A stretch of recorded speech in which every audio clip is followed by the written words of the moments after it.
김거사는 말기암 환자로서 이제 뭐 치료도 많이 했지만 시험부 선고를 받고 병원에 할 수 있는 이제 모든 치료를 다 시도했지만 효과가 없었다고 이제 판명이 돼 버렸어요.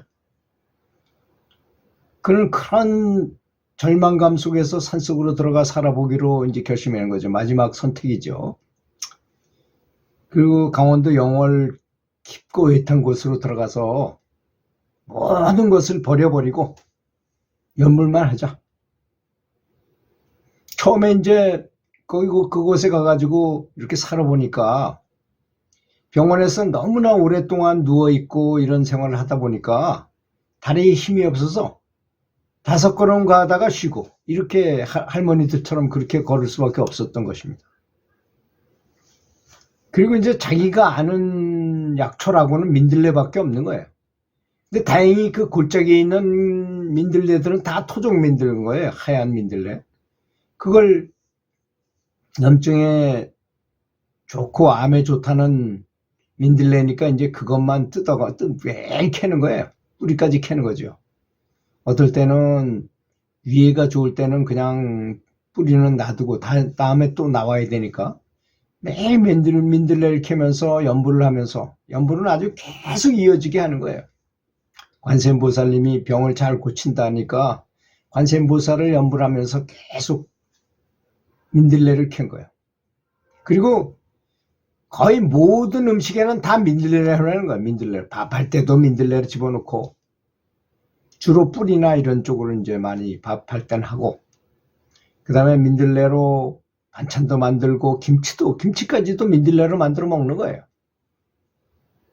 사실 민들레로 염증 효과, 항암 효과를 가지면 많이 먹어야 되거든요. 많은 양을 먹어야 되는데 이제 그 양이 채워줄 만큼 많이 먹을 수밖에 없게 됐어요.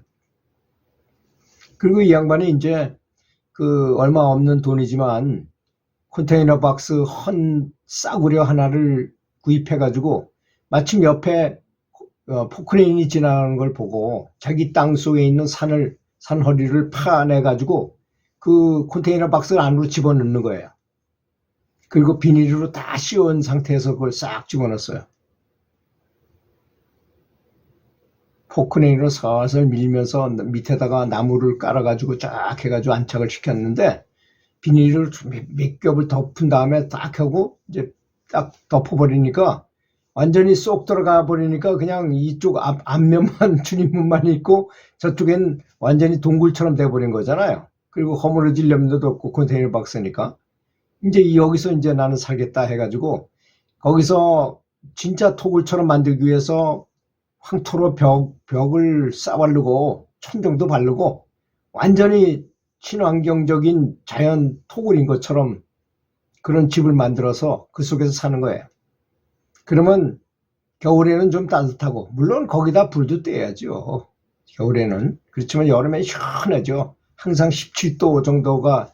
게다가 이제 그 저쪽 창문 안쪽에 있는 창문을 위해서는 그 안쪽에 더 깊이 파가지고 거기에 이제 그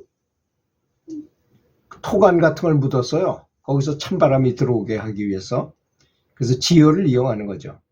꽤 멀리까지 이렇게 하고 거기다 음식도 갖다 놓을 수 있게끔 만들고 이런 아주 좋은 환경의 집을 이렇게 만들었던 것입니다. 또 한 가지 방법인데 여러분들 그걸 아시나 모르겠습니다.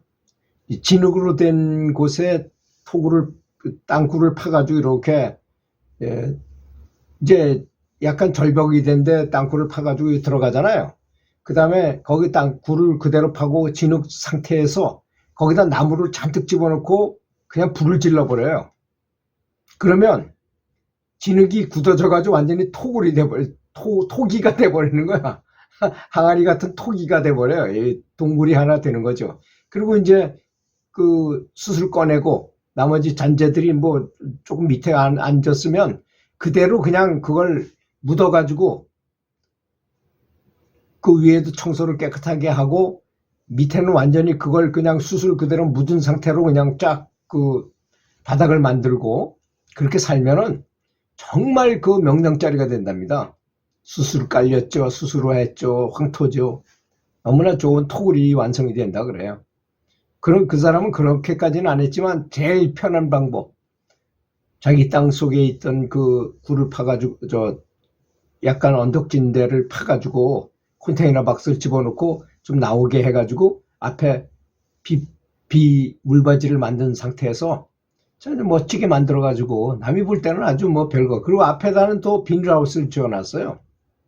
누가 볼 때는 뭐 그 안에 잠자는 집이 있으리라고 생각을 못하게끔 이렇게 만들어 놨죠. 그리고 겨울에도 이 단열이 잘 되잖아요. 따뜻한 공기를 데워가지고 그 안에서 이렇게 할 수 있으니까. 그 다음에 앞에다가 이제 비닐하우스에다가 채소도 재배하고 이렇게 아주 멋진 집을 만들어가지고, 그리고 토굴 옆에는 골짜기가 있고 작은 폭포도 있고 주변에는 소나무 숲이 우거졌고 그렇게 해가지고 몇 년이 지났어요. 그리고 너무나 행복하게 어차피 죽을 목숨이니까 그냥 감사하는 마음으로 계속 연불에 집중을 하는 거죠. 계속 그렇게 다니면서 민들레 뜯고 밥해 먹고 민들레 만들어 놓은 거로 겨울에도 계속 장복하는 거예요. 그렇게 몇 년이 지나다 보니까 내가 병이 들었었는지 안 들었었는지 기억이 안 나더라는 거니까 병에 대해서는 관심도 안 두고 사는 거야, 아예. 뭐 죽지 않고 계속 살아있으니까 좌우지간. 그 건강을 회복했다는 건 분명한 사실이에요. 그 지금은 너무나 행복하고 평화로운 일상을 즐기고 있다는 것입니다. 그리고 이제 그 산속에 살게 되면 뭐 스트레스가 없잖아요, 사실. 그 전에 가졌던 이 암은 100% 스트레스 때문이잖아요. 그래서 암을 가지고 사연의 병이라고 말한답니다. 어떤 깊은 사연이 있는 거야. 고민을 했거나 불평불만했거나 하여튼 무엇 때문에 스트레스 받은 것이 바로 이 암덩어리가 돼가지고 암에 걸렸던 것이잖아요. 근데 암을 만드는 것도 스트레스지만 암을 고치는 것도 마음이에요. 마음에서 고칠 수 있는 마음의 상태에 따라서. 그래서 그 암 전문의들이 늘 걱정하는 말이 무엇이냐면 암을 잘라내고 암을 다 치료했다 이겁니다. 항암 치료도 하고 다 치료했는데 마음은 고치지 못했어. 그런 경우에 거의 100% 재발하더라는 겁니다. 심보를 고쳐야 되는 거죠, 말하자면. 마음 먹는 방식을 고쳐야 된다는 거죠.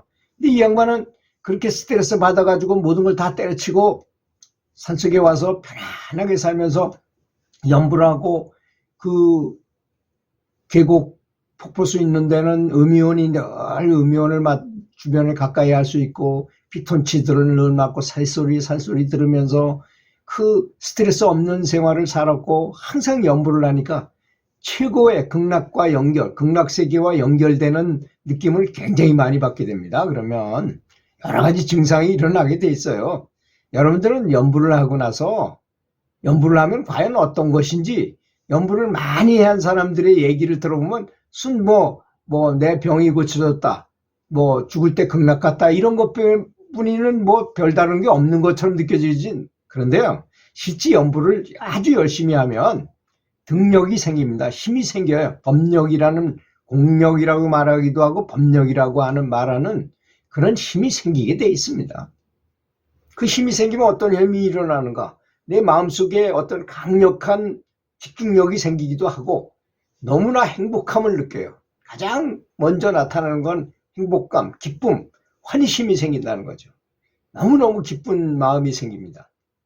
그런 행복감을 갖고 아주 만족감을 가지면 더 바라는 것도 없어져요. 바랄 게 뭐가 있습니까? 내가 지금 아주 최고로 만족하고 행복한 상태인데 그런 상태를 갖게 되고 더 많이 하면 강력한 에너지가 생기기도 해. 몸속에 뭔가 몸에서 막 꿈틀꿈틀거리는 에너지, 영적인 에너지가 생겼다는 걸 본인이 잘 알게 됩니다. 아, 이건 힘이구나, 확실한 힘이구나.